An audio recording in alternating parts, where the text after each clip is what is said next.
Hello, today's story is After the Storm by Nick Butterworth.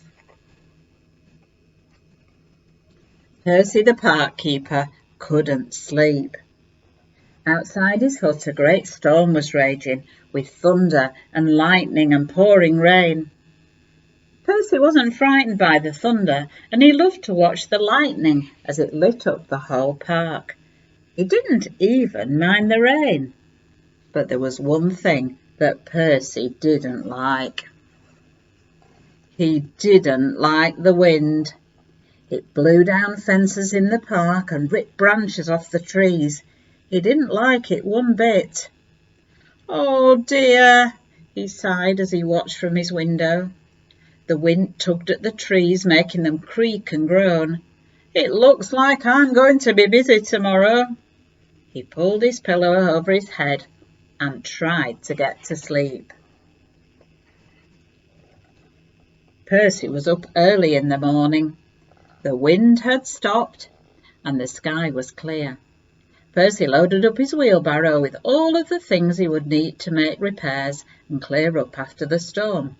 Then he set off to inspect the damage. He felt happy as he took deep breaths of the fresh, clean air. Perhaps the damage wouldn't be too bad. But he was wrong. Something dreadful had happened. A great big oak tree that had stood by itself on top of a little hill had been blown over by the storm. The giant tree had been one of Percy's favourites. Now it looked very sad lying on its side with its mass of tangly roots sticking up into the air.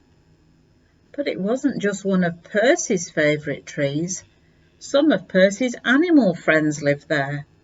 Now their homes were wrecked. Percy hurried up to the fallen tree. The animals were gathered by the tree, looking cross and unhappy. When they saw Percy, everyone started talking at once. Percy sat down with his friends and listened as they told him how the storm had brought down the great tree. "And now we've nowhere to live," said the badger. "Some of us lived in the tree and some of us lived under it, but we're all homeless now." Some of the rabbits looked close to tears, and the fox was very sniffy. Percy passed him his handkerchief, and the fox blew his nose. Percy stood up. "We'll just have to find you somewhere else to live," he said. "Come on, everybody, jump into my wheelbarrow."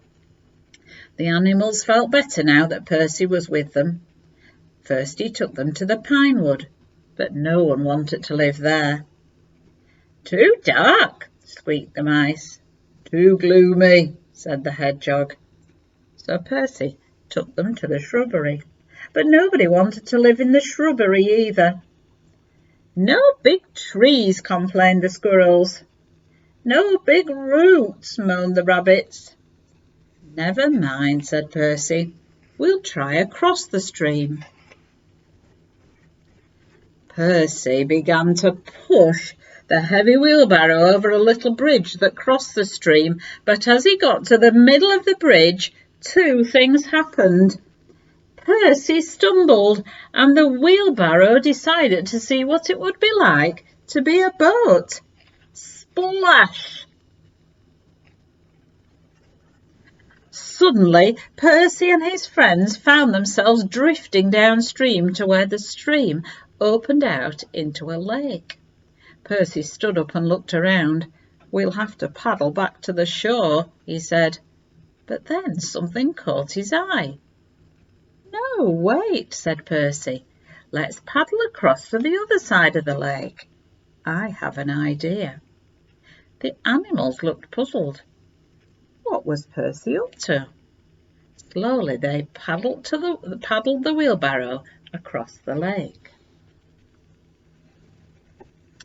"Here we are," said Percy. The squirrels jumped ashore and tied up the wheelbarrow to the roots of an enormous hollow tree that grew by the water's edge. "Now, this is my plan," said Percy.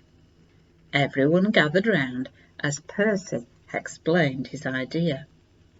"Is everybody clear?" Everyone nodded. "Then let's get to work."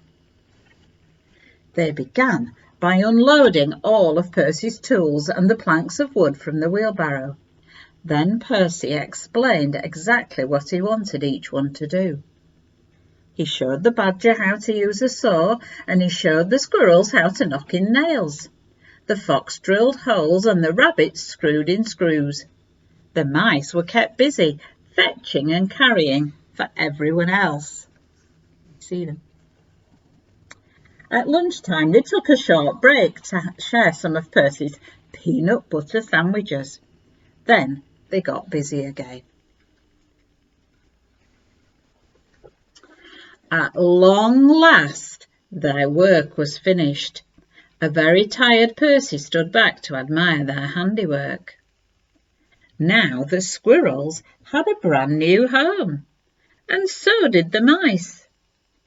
The rabbits had a new house, and so did the badger, and the fox, and the hedgehog.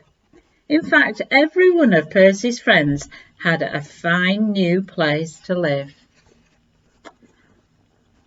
"Well done, everybody," said Percy. "This is the best tree house I've ever seen." "What about you, Percy?" called the badger. "Aren't you going to join us?" Percy smiled. "I think I'll stick to my old hut," he said. "Besides," said Percy, taking an acorn out of his pocket, "I still have one job left to do back at the old little hill." Shall we see what's inside here?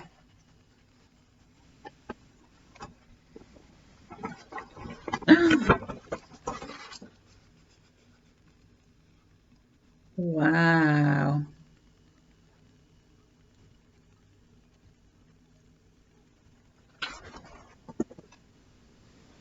And that's the end.